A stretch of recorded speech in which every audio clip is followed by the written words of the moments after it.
Let's talk to Ben Clapworthy, because yesterday was the first West Coast Avanti-style train strike, basically, which is going to now last until May. They're going to take it up every Sunday and strike. But they are running some trains. It's the train managers who are on strike. Let's find out from Ben how it all went. Ben, very good morning to you.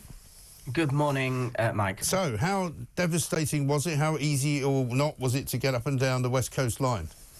Well, Avanti were able to run a skeleton service yesterday, about 4 services an hour in and out of Euston, which is considerably lower than what they would normally do on a Sunday. They were advising people to travel before or after the strike, which doesn't really work if you're, say, planning a weekend away in London, right, or trying to get somewhere for work to be there first thing on Monday morning. So there was a lot of disruption. There'll be a lot of inconvenienced people. It would be one thing if it was for 1 week. This is actually every Sunday until late May. Right. That these train managers, they're the people that make announcements, come and check your ticket, but also help with any sort of onboard problems. Those are the train managers. This strike is them. They are the ones striking, and it's all over rest day working, right, which to normal people is overtime pay. Right. And they're being offered something like £600 to do it, aren't they? And they're not happy with that.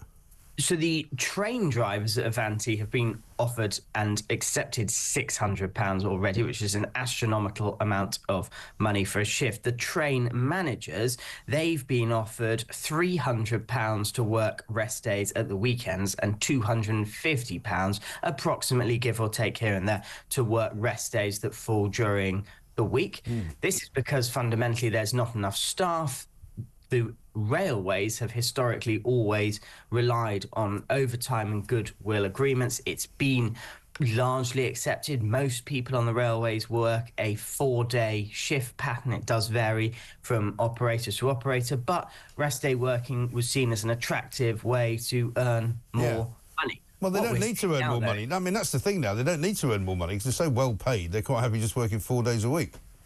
So train managers on north of £55,000 a year at Avanti. This is obviously money on top of that. One source was saying to me that had they accepted these offers, they would already be the highest, or at least one of the highest overtime payments for conductors, train managers in the industry. But what we're seeing is what we talked about last year. It's that the government, the new government, paved the way for these huge pay deals with no restrictions tied to them, no form of modernisations. They came in, the leaders of the RMT, Mick Lynch from the RMT, who has said he's retiring in the spring, he went in, met Louise Haigh, the former Transport Secretary, and did a deal where, well, there was no need for modernisations, there was no need for reforms, and now what we're seeing is different little disputes popping up across the network where people are going, well, if we manage to get that, why don't we try for this now?